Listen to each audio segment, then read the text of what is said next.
السلام عليكم صاحبيال maanta waxaan dul mareynaa ama aan soo koobis ku sameyneynaa muuqaalkan hortiina ka muuqda oo channelkiisa soo dhigay xaliya muuqaalka wuxuu soconayay 12 daqiiqo marka waxaan isku dayeynaa annagana 3 daqiiqo kaliya aan ku soo koobno isla markaana nuxurkii iyo ujeedada muuqaalkaasi wax xambaarsanaa aan kala soo dhex baxno muuqaalka wuxuu title uga dhigay sideen dib ugu dhisay maskaxdeeda maskaxda wada ognahay waa xubinta ugu muhiimsan ee qofka bini'aadanka haddii aan leeyahay marka qofka go'aan qaadanayo marka wax cusub baranayo marka uu rabo inuu isbedelo yacni waa xubinta jirka kale oo dhan awaamirta siisa xusuusaha qaabilsan waa xubinta ugu muhiimsan marka waxa laga maarmaana mar walba inaad dib u dhis aad ku samayso ama aad cusboonaysiiso muuqaalkan marka wuxuu nagu la wadaagay dhowr qodobadaas ayaan dul mari doonaa qodobka koowaad waxa weeyaan in aad unfollow iyo unsubscribe aad siiso dadka waxba aan kugu soo kordhinayna social media aad ka follow garayso tusaale ahaan qof maalin aad aragtay isagoo markaas wax drama ama qosol wada kadibna aad follow garaysay ama qof aad aragtay isagoo qabyaalad ka hadlaya ama qabiil caynayo si aad ku follow garaysay ama naagar qurux badan oo laga yaabo in jirkeeda soo bandhigaysa ama iyadoo barada ruuxaysa meelaha TikTok intaad ku aragtay deetana aad follow garaysay hadalka qaybta dambe waxaan filayaa wuxuu ku socdaa ama gaar u yahay xirtiisa ama cabdi khasaarayaasha dadkaas oo dhan markaa waxba kugu soo kordhinayn inaad unfollow siiso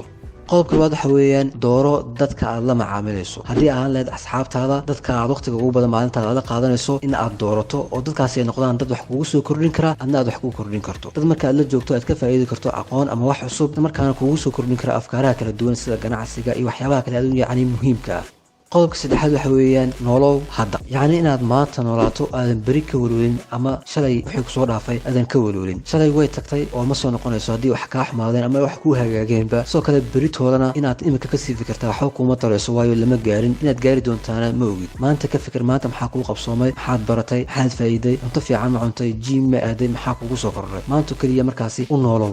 qodobka afraad waxa weeyaan meditation samee meditationka marka waxa weeyaan haddii markaa macnaheeda soo kabo waxa weeyaan in meel cidla aad tagto jawi degan adigoo ku jira isla markaana aamusan oo meel cidlaha jooga inaad dhegaysato afkaarta kala duwan ee maskaxdaada ay rogrogayso si deganaan ay ku dheehan tahay inaad u wajahdo si maskaxdaada marka ay u degto xasiloonina u dareento markaasi buuqana uga kala yaraado qodobka ugu dambeeyana waxa weeyaan safar kaliga ama safar gal kaliga safarka marka laga hadlayo waa qodobka ugu muhiimsan oo dadka oo dhan ay ku taliyaan safar markaad gasho waxaad tegaysaa deegaan cusub oo cimilo ahaan ka duwan deegaanka hore aad joogtay caafimaadkaadana markaas waxaa kusoo kordhi doona isbedel sidoo kale waxaad u tegi doontaa dad laga yaabo inay kaa fikri duwan yihiin ama deegaankii aad joogtay sida loogu fikri jiray si ka duwan ay u fikirayaan yacni deegaan iyo cimilo iyo dad cusub ayaad la kulmaysaa afkaar ayayna kugu soo kordhinaysaa waxaana jirta sidoo kale maamaha tiraada nimaan dhul marin dhahaya male qodobkaas safarka markaa waa qodob aad muhiim u ah sidoo kale keliga in aad safar gasho waa qaabka ugu fiican safarkaasi aad uga faa'iidi karto intaas ayuu ku ekaa muuqaalkaasi ama qodobada u axbaarsanaa intaasi ayay ahaayeen waxaan filayaa markaasi inaan idiin soo koobay haddii aad channelka cusub tahay subscribe dheh muuqaalka like saar fikirkaadan commentiga igula wadaag muuqaalkana sii share garee